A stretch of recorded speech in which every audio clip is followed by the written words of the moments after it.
Welcome back to the FERNWEH Quilt Along.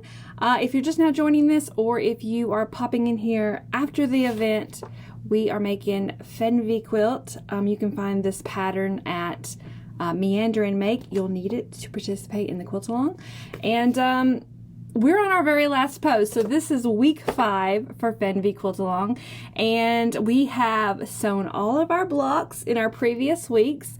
If you haven't watched those, you can go back and watch those. They will live right here where you can always find them all. But this week we are sewing all our blocks together for a finished quilt top, so I'm going to just jump right into that now. Okay, I have my blocks all on the design wall. Now, if you don't have a design wall, it doesn't matter. You can put them on the floor, on a table, wherever you prefer. I will link to how I built this design wall though, just in case you were curious about it.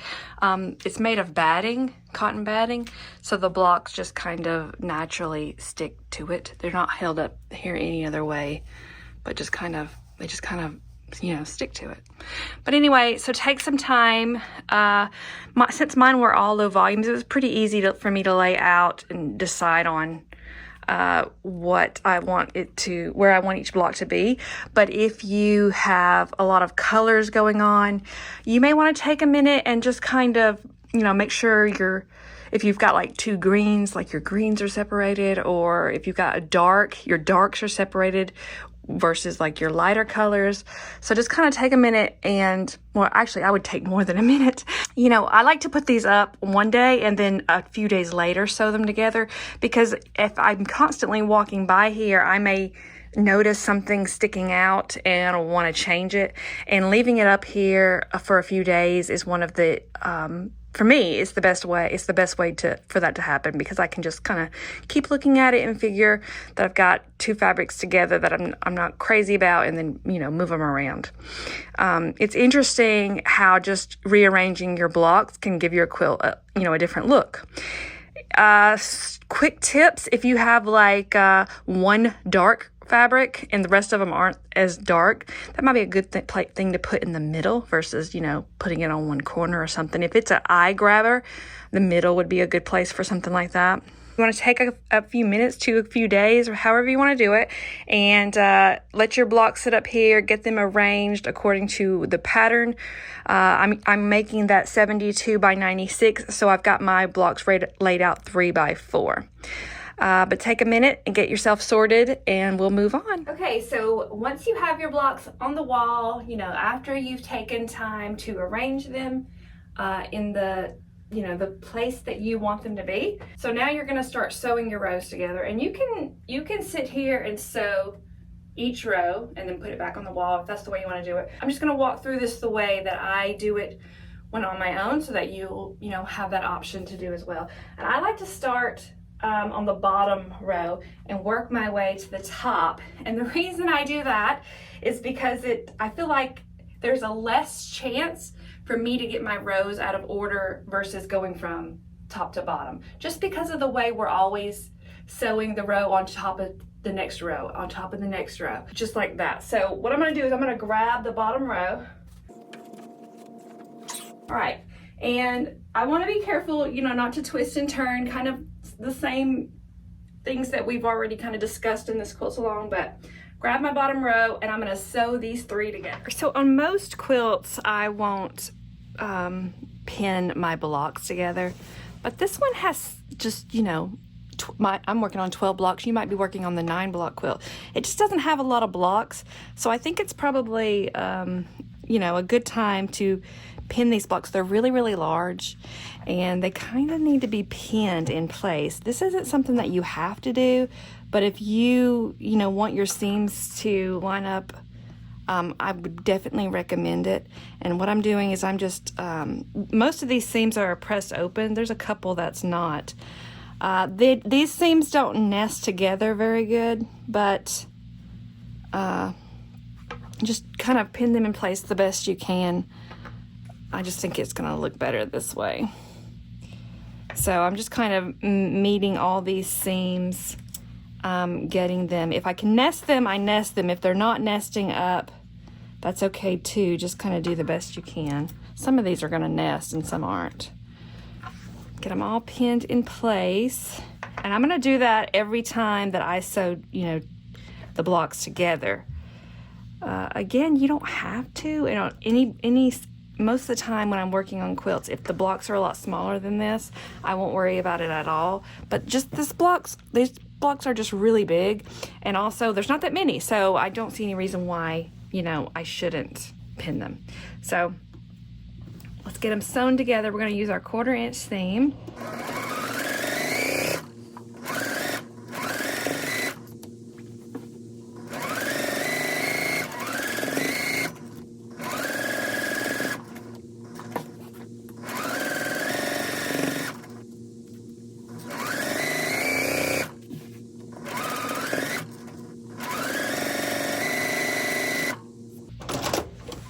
So those two are sewn together.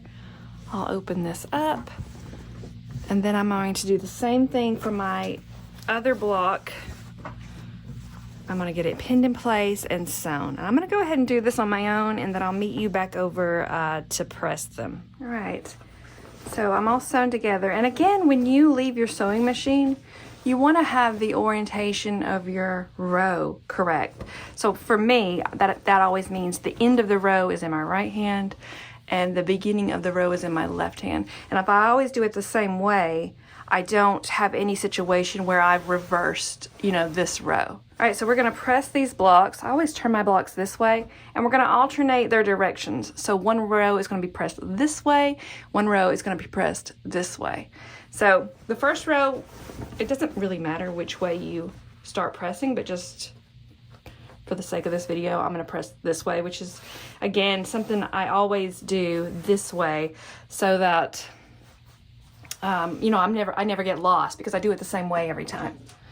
All right, so we're gonna press these seams.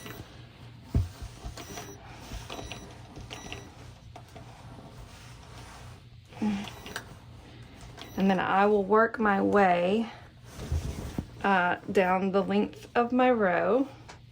And we're just pressing those seams between, you know, each block.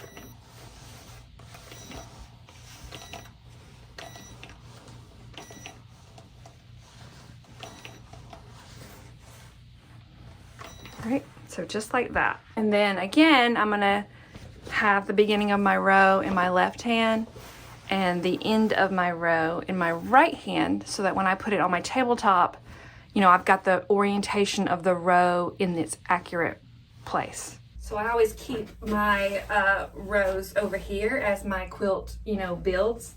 And I like to sew a row, put it over here, sew another row, sew those rows together, and then kind of go all the way up the quilt that way.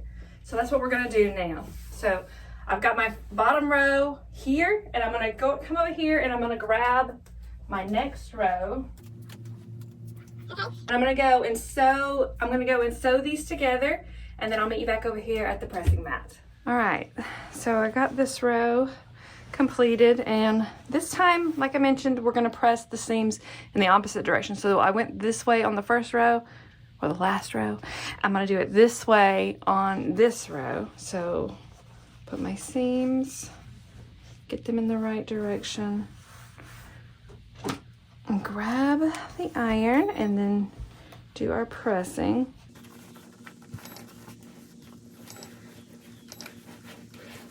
And then I'm gonna work my way down this row, doing the same thing.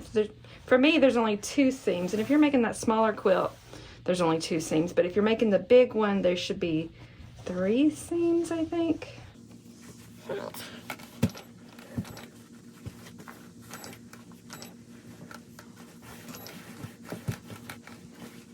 All right, and then I'm gonna take my row over to that tabletop. Okay. And then it's gonna be like right there in the quilt. So we're just going to put it face down. And then now we should have a seam that nests. So the seams where we sewed our rows together, those seams will nest up now. So go ahead and get those nested. And then the rest of these seams, we'll just kind of do the best we can, because they don't all nest depending on which way you twisted and turned them. Even if they're not nesting, you should still be able to get them to line up pretty decently.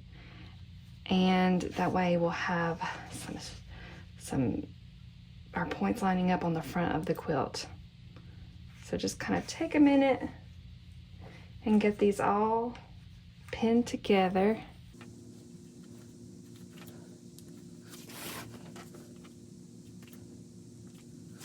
Right, and then you'll move down, you know, the length of your rows, pinning all of these in place. And I'm putting a pin in every single seam that needs to line up. So that's usually the way I do my pinning. If I have a seam that needs to line up, then that's a seam I pin. If I don't have any seam lining up, then sometimes, you know, I'll skip the pinning. All right, so all pinned, and then I'm just going to get this. I like to do it like accordion style, like this. And then I'll take this piece to my sewing machine and I'll sew down the length of these two rows. So go ahead and do that, and I'll meet you back at the pressing. Okay, so here's this row. I'm gonna lay it right on my pressing mat like this, and we're gonna set this seam in the middle. It'll just make it, you know, flatter, easier to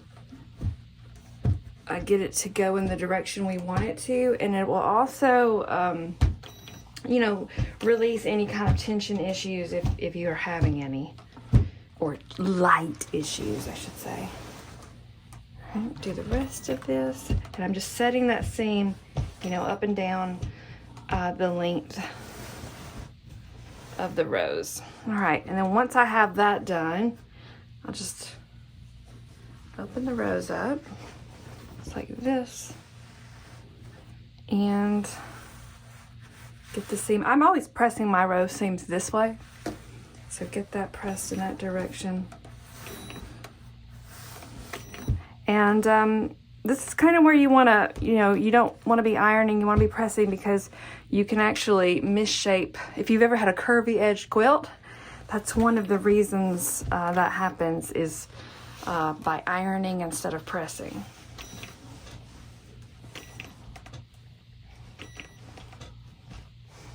All right, so there's part of the row, and then I always stand on one side and just kind of pull it down like this. And then sometimes that twists that seam, but it looks like in this case it stayed right. And then just kind of make sure that I'm, again, still pressing, you know, in this direction. Make a flat as possible quilt and make quilting on myself a lot easier with those seams doing right. All right, so there we go. I'm gonna go put this on the tabletop.